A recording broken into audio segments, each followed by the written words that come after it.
As you may have noticed, Manchester United aren't very good. They finished 15th in the Premier League this season, their lowest league finish in 50 years, following what was already their lowest league finish of the Premier League era last season, and they will play more games in Bournemouth and Burnley next season than they will in UEFA competitions. They're also in over £1 billion of debt, they have lost more than £250 million over the last 3 seasons, and they are making redundancies at about the same rate as Blockbuster during the late 2000s. Their own manager has described them as maybe the worst Manchester United team in the history of the club. Meanwhile, minority investor and head of football operations Jim Ratcliffe warned less than 3 months ago that without significant cuts, the club would go bust before Christmas. And yet, whilst other clubs are being forced into sales and having to moderate their summer transfer window expectations, Manchester United have reportedly just sanctioned the double signing of Matheus, Cunha and Bryan and Mbeumo for more than £120 million, on salaries worth a reported combined £450,000 a week, despite the fact that Bruno Fernandes has turned down a £100 million move to Saudi Arabia, and Chelsea have reneged upon the option to sign Jadon Sancho. It's not entirely unreasonable, therefore, that social media is awash with people asking how Manchester United are able to keep on spending after sustaining such heavy losses with no European football next season, and while the man who runs the club pleads poverty to the press at every given opportunity. It's a valid question, and the answers raise some interesting questions regarding the governance of the game themselves, which is why, very reluctantly, I am making a third video about Manchester United in only 4 months, which I promise you will be the last one, unless the club does something really stupid over the next 12 months. Nah, who am I kidding? I'll see you all in a couple of weeks. Anyway, the focus of this video isn't about how or why Manchester United are so terrible, and whether there is no route back, as was the case with the last two. It is just about why they are able to keep on spending a fortune, how close they are to breaking PSR and potential points deductions, and whether supporters of other clubs have a right to feel aggrieved and as though the rules are rigged against them, or whether they are all just a bunch of crybabies who can't accept the fact that Man United are a super club who squat like a giant toad over the English game. Admittedly, they have looked more like a giant turd over the last couple of seasons, but the point stands. So sit back, relax, and join me on a journey to Old Trafford, before Sir Jim knocks it down to build a giant circus, where he will appoint himself as head of clowning operations, as we take a look at Manchester United spending, how it is possible, and whether anyone should even care. There are 2 questions that most people seem to ask about Manchester United's continued spending. The first is how can they afford it, and the second is how is it compliant with Premier League and UEFA spending regulations. The first is the simplest to explain. Manchester United is a cash machine, at least in football or sporting terms, generating the 4th highest revenue in world football and the highest EBITDA in the Premier League, which just stands for earnings before interest, taxes, depreciation and amortisation. Despite chaos and uncertainty on the pitch, which does have financial repercussions, Manchester United's commercial, broadcast and matchday revenue have grown consistently throughout the Glazers' time owning the club, and indeed throughout the entire Premier League era, providing a constant influx of cash which would be the envy of almost any other club on the planet. In fact, and we are about to come to PSR considerations, despite the frequent allegations that clubs like Manchester United and Liverpool are only able to spend so heavily now because they were afforded the luxury of spending beyond their means via owner funding in the pre-PSR era, certainly in the case of those two, and it is different with Chelsea and Man City, that simply isn't true. Not only would Manchester United not have had any FFP or PSR concerns in the 2 decades of the Premier League's existence before spending regulations were introduced, they would have been the furthest from falling foul of the rules of any club in the division. In the first 15 years after the Glazer family took control of the club in 2005, there was only a single season in which Manchester United didn't post an operating profit, let alone exceed any loss limits over a 3-year period, and that was in the 2005-06 season, in which the Red Devils missed out on the Premier League title and were eliminated in the group stages of the Champions League, posting a £34 million loss as a result. Over the course of those 15 years as a whole, including that single £34 million loss, the club had an operating profit of £494 million. That is a testament both to the extraordinary commercial success at Man United, overseen by club CEO David Gill, and of course the managerial and leadership credentials of Sir Alex Ferguson. By 2011, Manchester United's revenue had climbed to £331 million, which was over £100 million, or close to 50% more, than any other club in the Premier League, despite the fact that Manchester United's wage bill was only actually the third highest in the division, having been overtaken by the Roman Abramovich and Emirati projects at Chelsea and Manchester City. It was the dream combination then, from an ownership perspective, of extraordinary fiscal and sporting success intertwined, which somewhat masked the enormous debts that the Glazer family had saddled upon the club. One thing has changed in recent years. Manchester United are no longer consistently profitable. Having posted only one loss in 15 years, and none at all in 13, recording more than £500 million in operating profit during that time, the Red Devils have posted 5 consecutive losses since the 2019-20 season. That was partly the result of failing to qualify for the Champions League in the 1920 season, partly a sharp increase in the club's wage bill, and partly the COVID-19 pandemic, which caused games to be played behind closed doors. It was the third time since Fergie retired that the Red Devils had failed to qualify for the Champions League. The club's wage bill shot up from £284 to £384 million between 2020 and 2022, becoming the highest in the Premier League for the first time during the Glazer era, despite no notable improvement in terms of performances or results, and matchday revenue fell from over £100 million to just £7 million as a result of lockdowns, which were particularly painful for United, who have the highest matchday revenue in the division. In the last 5 years then, the Red Devils have reported an operating loss of £233 million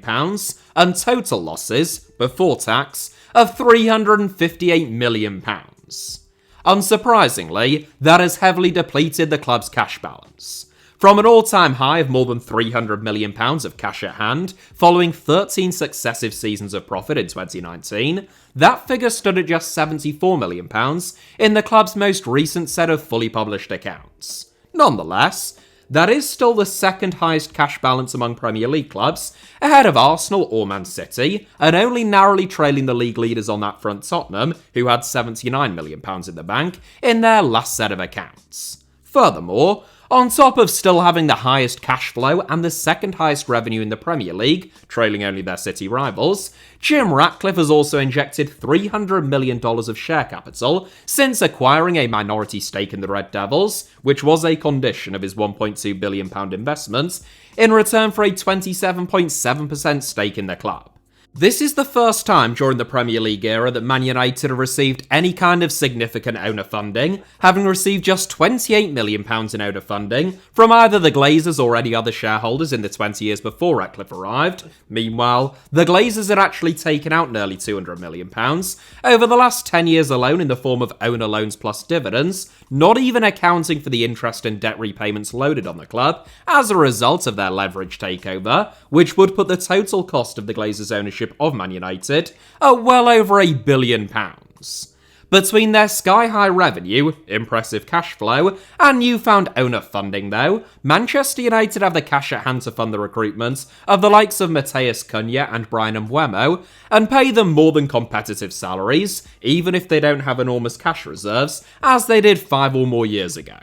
The question then becomes, okay, they've got the cash to spend, but so do the likes of Aston Villa, Newcastle and Everton, who all have incredibly wealthy owners but claim to be hamstrung by PSR. So how come Manchester United aren't feeling the same burden after more than a decade of mismanagement, high spending, and underachievement? The fundamental issue to begin with here, whether you consider this to be the fault of football fans for not bothering to do the research, or the Premier League and UEFA for making their own rules too complicated, is that most people don't understand how the rules work, or have any working knowledge of accounting, or at least not in football. This isn't a criticism, just to be absolutely clear. I don't think that football fans should have to have any knowledge of financial regulations or bookkeeping. Honestly, Who cares? But the fact that most people don't, understandably, means that their criticisms of spending regulations and how teams operate is often laden with inaccuracies and misunderstandings. What's more,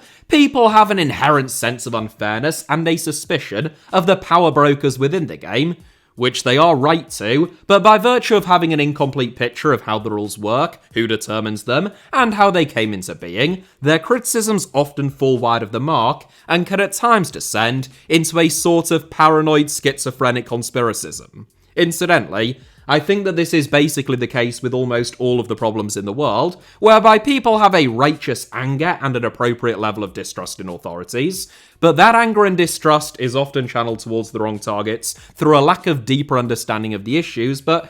we will just stick with Manchester United's PSR situation rather than trying to fix the world for now. We can do that in a later video. I have made a whole video about both the current and the incoming future spending regulations in football, why they are the way they are, and common misunderstandings about them, which is titled, Sorry, we really need to talk about FFP, so I don't want to labour the point too hard, but specifically, in the case of how Manchester United are able to maintain consistently high levels of spending, I am afraid that, and I really do apologise for this, it is important to have at least a cursory understanding of what the rules are. You will see a lot of people on social media saying things along the lines of, Man United finished 15th, have spent X, and are still able to sign X, Y, and Z. Yet, Villa or Newcastle have sold Jack Grealish or Elliot Anderson for X amount, they finished 5th or 6th, and yet they can't sign anyone and are being forced to sell players. I am paraphrasing here, but you will see some iteration of that tweet about 500 times a day on Twitter, and every one of them will have about 10,000 likes, 3,000 retweets, and 500 replies from people complaining about a red cartel, a Big Six crime mob, and Richard's Masters, the last one being a play on words of Premier League CEO Richard Masters' name, and my personal favourite. Under the Premier League's existing profit and sustainability rules, clubs are permitted to lose a maximum of £15 million over a 3-year monitoring period, plus an additional £90 million in so-called secure funding, which basically just means funds provided by the club's ownership, rather than through taking on external loans, taking the total limit of allowable losses over a 3-year period up to £105 million. That is the limit that Everton exceeded between 2019 and 2022, posting losses of £124.5 million, breaching the maximum loss limit over 3 years by £19.5 million, for which they received an initial 10-point deduction, later reduced to 6 points upon appeal, and later increased to 8 points following a further 2-point deduction, owing to a subsequent breach. Nottingham Forest also received a 4-point deduction in the 2023-24 season, though their situation was a little bit more complicated, as they were subject to both Championship and Premier League loss limits over the relevant monitoring period. The loss limit in the Championship is just £13 million a season, so 2 times 13 is 26, I know, quick maths, plus 1 season in the Premier League, £35 million, gave Forest a 3-year loss limit of £61 million, which they exceeded by £34.5 million, which was the largest breach since the rules were introduced. So how close are Manchester United to a potential breach? After all, Erik ten Hag stated, quote, "There is no space for FFP to do something about this lack of quality in the striker position," end quote, only last January, and Ruben Amorim alluded to the same concerns, stating, quote, "We spent a lot of money in the past, and now we have to be careful with the finances. We cannot rebuild the team the way that we would like," end quote, upon his arrival at the club. Well, in short, for all of the catastrophising, almost to the point of professional negligence, at least on the part of Jim Ratcliffe, given that Manchester United shares are literally publicly traded on the New York Stock Exchange, they are unlikely to have too many concerns. Last season, by contrast, there were probably 1 or 2 headaches. In the 3 years from 2021 to 2022 through to 2023-24, Manchester United as a corporate entity actually lost £313 million, far more than the maximum allowable loss limit of £105 million.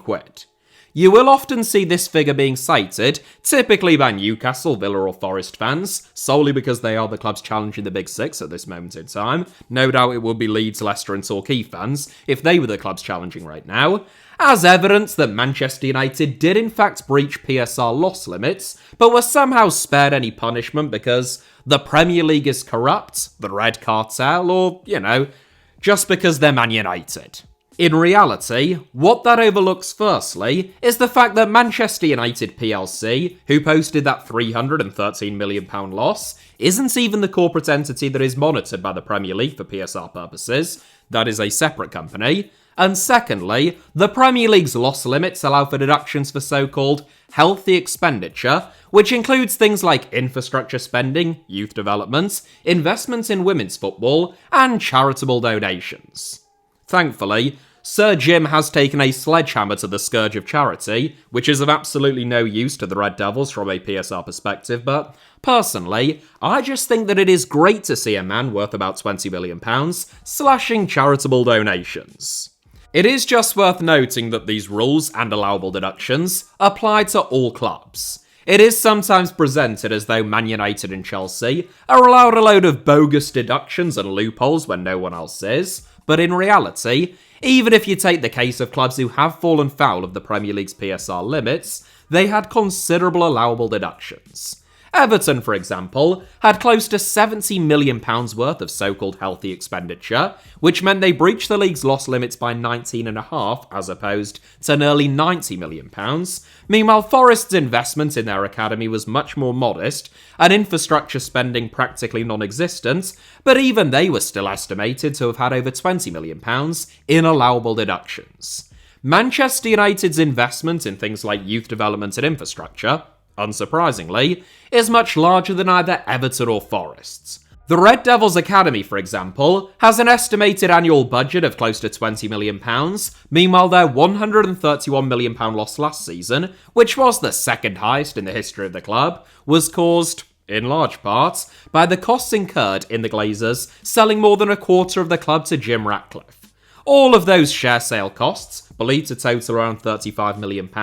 were incurred by Manchester United plc rather than Red Football Limited, which is the entity that is monitored by the Premier League for PSR purposes. I appreciate that this may sound like some kind of loophole, and there are legitimate PSR loopholes which are routinely being shut down, like Chelsea's recent sale of a hotel that the club previously owned, and their women's team, but in the case of Manchester United, this is really just the club operating much the same as everyone else, just on a much larger scale, which means that their allowable losses, including exceptional items like share sales, are considered allowable deductions. If you add up all of Manchester United's allowable deductions, football finance expert Swiss Ramble estimates that the club was allowed to write off around £170 million of their total corporate entity £313 million 3-year losses, which would put them at £143 million. Now, the mathematicians among you may have noticed that 143 is still more than the maximum loss of 105, but in the 2021-22 season, the first of the 3 seasons monitored in last season's rolling 3-year PSR calculations, teams were allowed further deductions in light of the economic impacts caused by COVID-19. Once again, Manchester United, by virtue of being the biggest club and having the highest matchday revenue, were given the largest COVID impact allowance worth £40 million. I honestly understand how this seems dubious to some people, if not in isolation then when all tallied up, but Manchester United do make more than £4 million a match in ticket sales alone, and more than £100 million a season in matchday revenue, so it would be more unusual, if anything, if their COVID impact deductions weren't among the highest in the division. Consequently, Swiss Ramble estimates that Manchester United avoided a breach by the skin of their teeth, with around £103 million in losses after the deduction of both healthy expenditure and COVID impact costs, so just £2 million shy of the limit. A recent article in The Athletic, by contrast, estimated that United may have been even safer still, based upon Red Football Limited losses of just £19 and £36 million over the last 2 seasons, although it is worth noting that the Premier League scrutinises both sets of company accounts and any costs or losses incurred by Manchester United plc, but not Red Football Limited, which are considered to be football-related costs of the non-deductible variety, will be added back into the club's PSR calculations, as would be the case at any other club. So United probably flew quite close to the sun last season, but they've just finished 15th, 1-0, and they've got no European football next season, so surely now they're truly screwed and can't spend any more.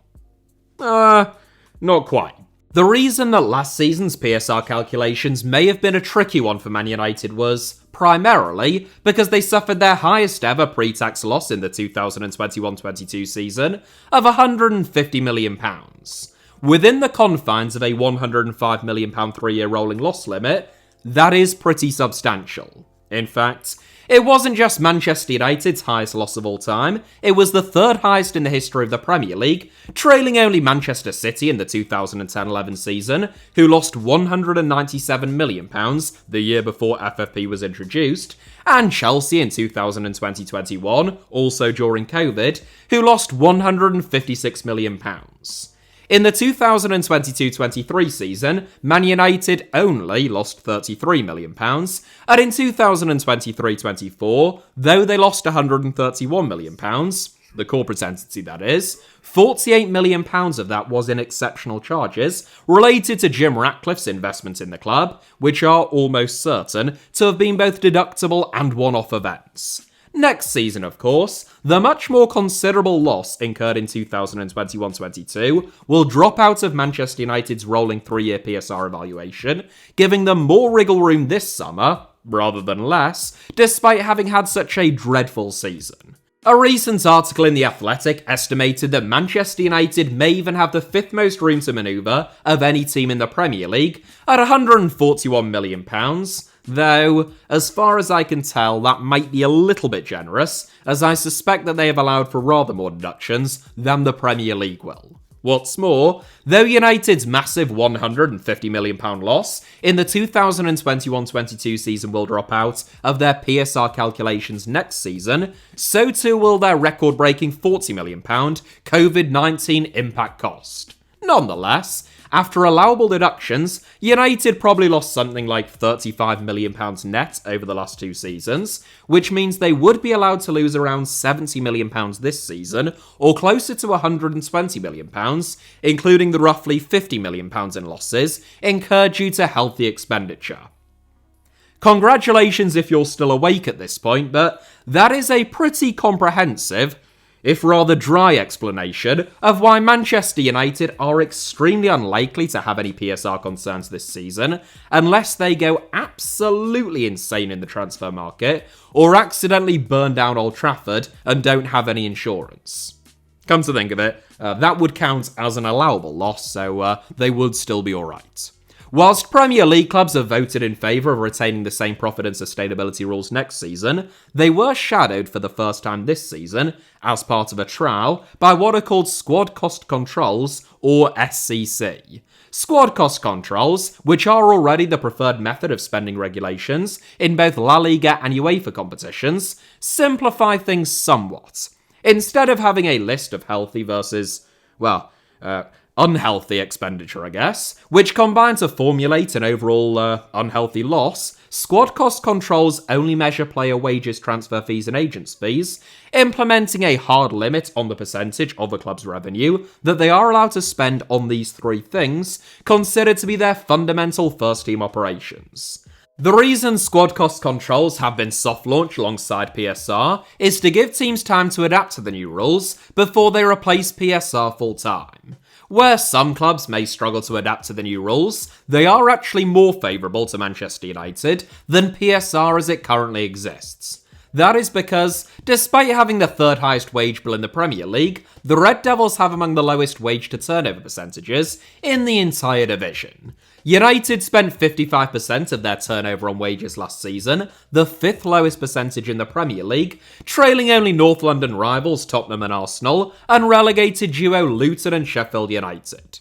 If we look at the clubs most in danger of PSR breaches by contrast, even under the existing rules, Aston Villa and Nottingham Forest have the 2 highest wage to turnover percentages in the Premier League, at 88% at Forest and a record 91% at Villa. Given that the Premier League squad cost controls will set a hard limit of 85% of a team's revenue that can be reinvested in wages, transfer fees and agents' fees, both Forest and Villa currently exceed that limit in terms of player wages alone before transfer fees or agents' fees have even been taken into account. Their problems are even more acute in Europe, where UEFA will impose a much stricter 70% limit from the start of next season, which Forest and Villa would have to take significant measures in order to meet. Villa, Chelsea and Barcelona are all in line for punishments for breaching the rules this season, according to the Times, with Villa and Chelsea expected to receive a slap on the wrist in the form of fines expected to be in the hundreds of thousands of pounds,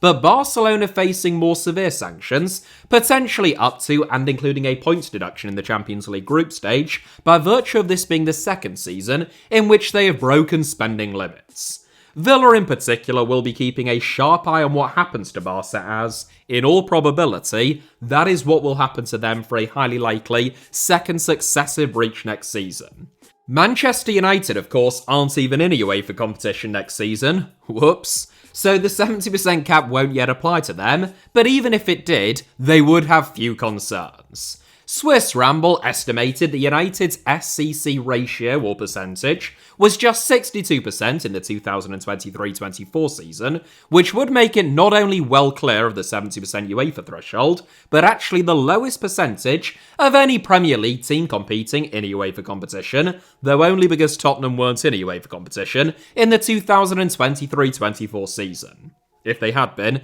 then their SCC percentage is likely to be the lowest not only of the Premier League clubs, but potentially in all of Europe, as Spurs currently reinvest just 42% of their turnover on wages. Then, of course, you have the fact that, under the existing Premier League PSR rules, which Manchester United have to comply with next season, the cost of a new signing is amortised over the length of the player's contract. Most people are, unfortunately, familiar with how this works now. I say unfortunately because it would be a nice world if they didn't have to be, but just as a working example, if you sign someone like Manuel Ugarte for €50 million on a 5-year deal, but I doubt anyone would be stupid enough to do something like that, then his signing would show up as a €10 million cost in each of his first 5 seasons at the club, as opposed to a €50 million upfront cost in his first season. Throughout those 5 years, Ugarte's book value in the United accounts would also fall, as a depreciating asset, typically by €10 million a season. That results in some intuitively strange situations, whereby, for example, Manchester United could sell Ugarte for €25 million in 2028, and the club's accounts would record that as a €15 million profit, based upon his book value of €10 million entering into the final year of his deal, despite it being half as much as they actually paid to sign him. Academy players, of course, no matter at what stage they are at in their contracts, didn't cost anything and therefore don't have any book value. That is why you'll often hear the sale of a youth team player being talked about in terms of pure profit, which is an accounting trick that Chelsea in particular have exploited in recent years through the lucrative sales of the likes of Tammy Abraham, Fikayo Tomori, Conor Gallagher, Lewis Hall, and of course Mason Mount. The sale of Mount to Manchester United was booked as an instant £55 million cash windfall for Chelsea, meaning that they could sign 5 players, theoretically, each for £55 million, all of them on 5-year contracts, and in that season's set of accounts, that would be considered a net neutral incoming and outgoing. Manchester United haven't been very effective sellers in recent years, which is also one of the reasons behind their consistent losses. Over the last 5 seasons, the Red Devils have only raised £106 million in profit from player sales, which is the lowest out of any of the big 6, about a fifth of what Chelsea have done, and less than the likes of Newcastle, Forest, and West Ham. Jim Ratcliffe and Ruben Amorim are keen to change that ahead of next season, with Alejandro Garnacho and Marcus Rashford, two academy graduates who could be sold as pure profit, the latter of whom is also among the highest paid players in the Premier League, reportedly having been told that they are free to leave the club this summer. Meanwhile, The Guardian and Sky Sports both reported that Manchester United's entire first-team squad was put up for sale following defeat in the Europa League final. They illustrated that by appearing to be willing to allow Bruno Fernandes to join Al Hilal for a wider reported £100 million, which makes sense. Fernandes is 5.5 years into an initial 5.5-year contract, giving him an effective book value of nothing, meaning that his sale would essentially fund all of United's other summer transfer expenditure. Plus, he is one of the club and the league's top earners, and on top of all of that, he turns 31 in just a few months' time.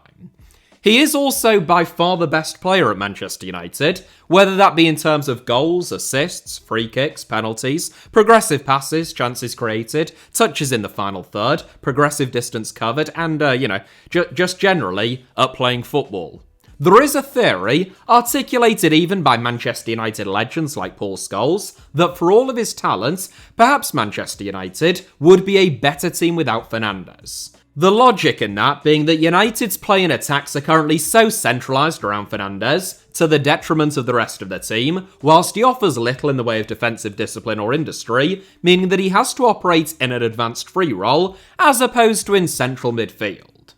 It's not totally absurd. You could argue that Liverpool improved after selling Philippe Coutinho, and Aston Villa after selling Jack Grealish for similar reasons, but it is one hell of a risk. If you finish 15th and then sell your best player, who instigated most of your play and either scored or assisted 43% of your goals, and things don't work out as you'd hoped, you end up looking even stupider and in an even more perilous position than before. As it happens, Fernandes has confirmed that he has no interest in moving to Saudi Arabia at this stage, stating that he wants to keep competing at the highest level, and reportedly turning down an offer of £700,000 a week from Saudi Arabia in the process. The Red Devils are facing similar difficulties when it comes to moving on the likes of Marcus Rashford, Jadon Sancho and Casemiro, albeit for rather different reasons. Chelsea actually wanted to sign Jadon Sancho for the £23.5 million option in his loan deal, but they weren't willing to match his Man United salary, which is reportedly worth £300,000 a week.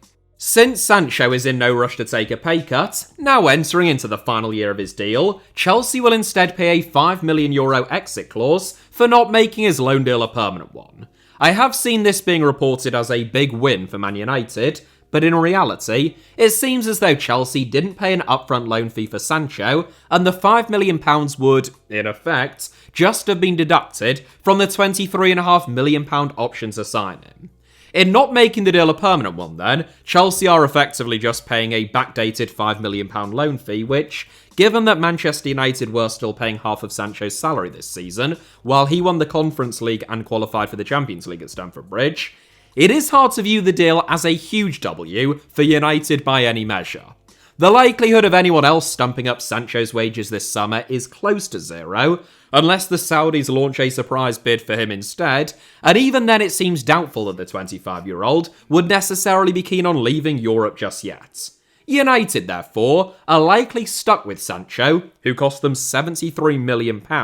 for at least another season, where Ruben Amorim will either have to attempt to reintegrate him or, much more likely, he will go out on loan again, with the Red Devils forced to pay him at least £150,000 a week for another year of not playing for them. Casemiro and Marcus Rashford's salaries likewise means their list of potential suitors is shorter than an Oompa Loompa with a severe hormone deficiency, with Aston Villa, for example, who already spend a record 91% of their turnover on wages, making them the Premier League team in the most danger of breaching PSR limits this season, unable to meet Rashford's reported £350,000 a week wage demands, and activate the £40 million option in his loan deal even if they wanted to. It should be said, a number of the figures quoted here and elsewhere tend to be the upper limits of Man United's salaries. With no European football next season, they will likely be lower than those headline figures, but not so low that anyone else is going to be in any great rush to sign them.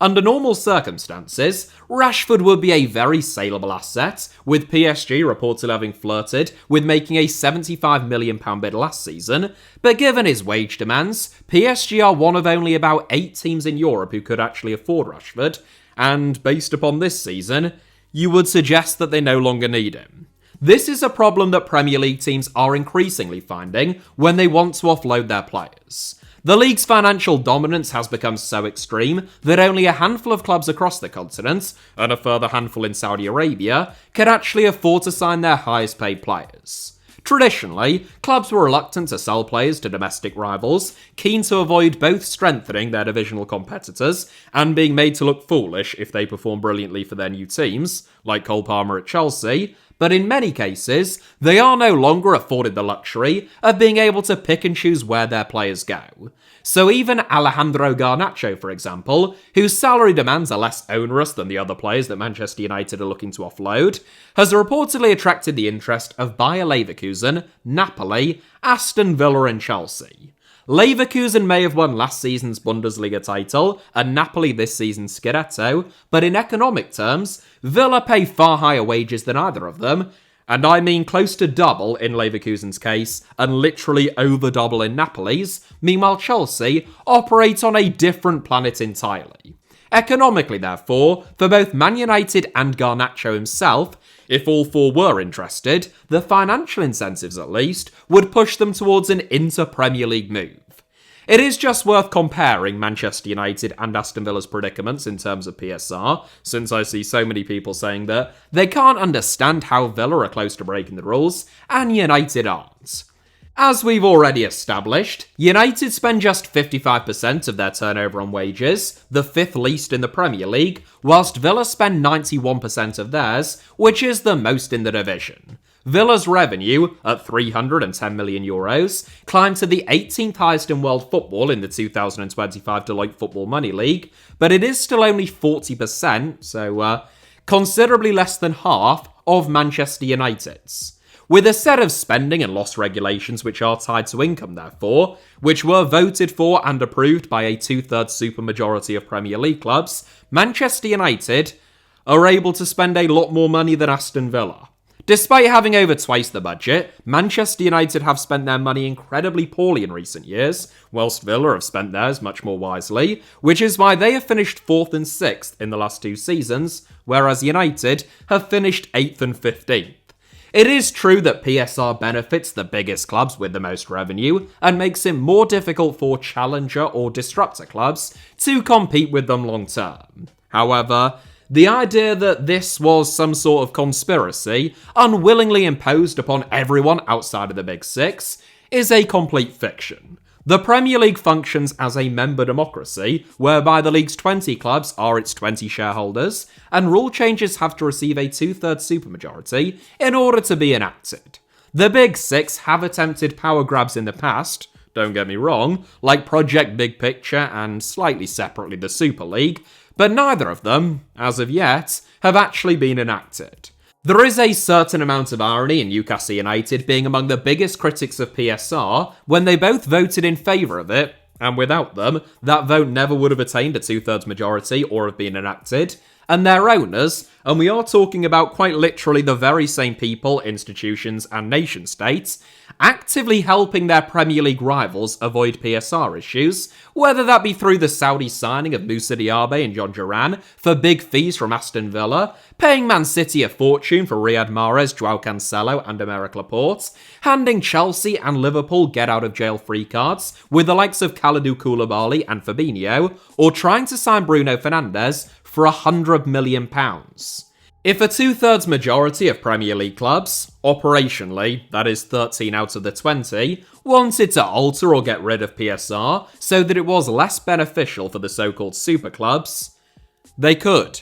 In reality, a lot of clubs outside of the Big Six, like Brighton, Brentford or Crystal Palace, don't want to operate in a Wild West where the clubs with the richest owners can spend what they like and everyone else, no matter how well run they are, is left in the dust. That is another frustration of mine when it comes to the narrative around PSR. There are, of course, perfectly legitimate criticisms of the system as it currently functions, many of which I have articulated repeatedly on this channel in the past, but much of the criticism fails to acknowledge similar, or perhaps even more damaging consequences of alternative systems. It is frustrating for fans of clubs who want to be able to spend as much as Manchester United and Liverpool right now, despite only having half or less of the revenue, but it would surely be even more frustrating for everyone else if state-owned clubs like Man City, Newcastle and PSG could just go out and outspend every other club by a ratio of 5 or 10 to 1, sign all of the world's best players, and win things even if they were terribly run and made loads of mistakes,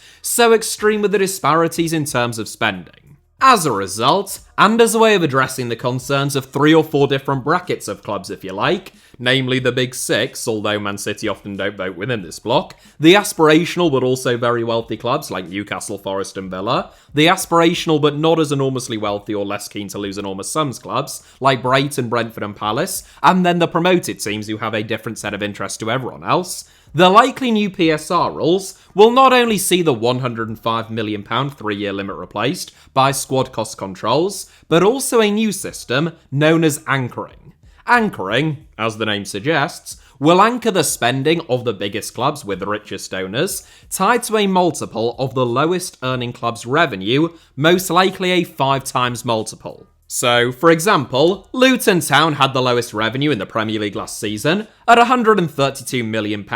which would mean that no team could spend more than £660 million in the 2023-24 season if anchoring had already taken effect. The basic idea is that the big clubs, who generate the most revenue, and who argue that they enrich the rest of the Premier League through making the league as big as it is, would still be able to spend the most, but that they would be restricted in how much more they could spend than everyone else. The issue here is where the multiple should be set, with the smallest clubs arguing in favour of a 3 times multiple, which would require the likes of Man United, Man City and Liverpool to make serious cost adjustments, and the rich 6 advocating for an even higher multiple, which would basically be pointless, as they would never be at risk of breaching it. 5 times seems to be the closest multiple to reaching a consensus, although, again, that would pose little issue to Manchester United, at least as things stand. The sense in which it would be significant is because, for the first time, the amount of money that the biggest clubs, like Man United, can spend would no longer be tied to their own revenue, which has consistently increased despite their sporting failure over the last 30 years, but to the revenue of the lowest revenue-generating club, which, even if not immediately impactful in terms of forcing clubs to make cutbacks, is a major shift in terms of the fundamental principle. It would mean that even if Manchester United or anyone else in the Premier League reached Real Madrid levels of revenue in excess of €1 billion, or just to be really unrealistic, let's say £5 billion, they could still only spend 5 times as much as the league's lowest revenue generating club, let's say Bournemouth or Sunderland, which might only be £600 million. That is why anchoring is still being treated with some opposition by the rich 6, even at a higher multiple, who fear that further down the line, it could have serious repercussions for them, especially when it comes to competing with their fellow super clubs in Europe. I'll be honest, I had written pages of notes about how Matheus, Cunha and Bryan and Mbeumo could fit in at Manchester United, the profile of player that Ruben Amorim and those above him are clearly targeting, what they still need, the dangers if Amorim is sacked and Manchester United switch to another new system yet again, which doesn't necessarily suit their new expensive signings or the 3-4-2-1 formation that Amorim obviously wants to play, a bit about the costs of financing the club's planned new £2 billion 100,000 capacity mega stadium, and a whole segment looking at what happens to the talisman at so-called smaller clubs like Cunha and Mbeumo at Wolves and Brentford when they join so-called super clubs like Man United in terms of their numbers, mentality and overall outcomes, because I didn't think that it would take me quite this long to explain how Man United are still able to spend shed loads of money. But here we are. Sorry about that. To be honest, the last one could probably be an entire video on its own. If I tried to include it all, this video would be about 2 hours long. I would also just add, just as you see lots of rival fans asking why Man United are able to spend so much, which hopefully I have gone some way towards explaining in this video. I sometimes see Man United fans themselves complaining about other fans or media organisations asking questions about their spending when they generate enormous revenue and are currently in little to no great danger of breaching PSR. I think that would be fair enough, were it not for the fact that the guy who owns 27.7% of the club and runs their football operation stated just a few months ago that they were on course to go bust before Christmas, and multiple managers have hyped up the threat of breaking spending rules as a justification for not having the squad that they would like, and their poor results on the pitch. So, really, through gross dishonesty, certainly on the part of Jim Ratcliffe, and I know it's really not like him. He's normally such an upstanding guy. The club has brought that upon themselves. Also, when you are making hundreds of your lowest paid members of staff redundant, removing free lunches for staff at the training ground, and scrapping charitable donations, you can hardly start kicking up a fuss when people ask how that squares with forking out over £100 million on 2 players and parting with close to £500,000 in order to pay them within weeks of your worst season in 50 years ending. 6 months ago, Ratcliffe and Ineos took the tough decision to scrap the long-running Steward of the Week award at Old Trafford. For many years before Ratcliffe had arrived, every week stewards would be nominated, either by fans who contacted the club or just by their colleagues, and the winner would receive a £50 bonus. But Ratcliffe and Ineos ended the award, and the bonus, as a cost-cutting measure. This is a football club which, as we've already established, is a cash machine, bringing in £650 million even in a bad season, which is predominantly owned by 2 multi-billionaires. If Jim Ratcliffe paid the £50 Manchester United Steward of the Week bonus out of his own pocket, it would take 3.4 million weeks, or over 65,000 years, before he had spent less than 1% of his total net worth. It would take 340 million weeks, or approximately 6,538,000 years, before he ran out of money. The oldest hominins may have appeared about 7 million years ago. Modern humans, or Homo sapiens, are maybe 200 to 300,000 years old. Jim Ratcliffe is 72. The point that I'm trying to get at is that I think Manchester United, on the balance of things, can probably afford to pay a £50 a week bonus to one of their stewards. That isn't the most egregious example of cost-cutting at Old Trafford by any means, but what really gets me isn't the callousness of a multi-billionaire. I would be more surprised if he wasn't, to be totally honest, but the fact that he considers the bad press of removing a tiny bonus from some of Man United's lowest paid employees to be worth the hassle for the sake of an annual saving of £600, an amount of money that Ratcliffe wouldn't even pick up if he found it lying on the street, unless it was to prize it out of the hands of a poor homeless person or a crying orphan. Probably.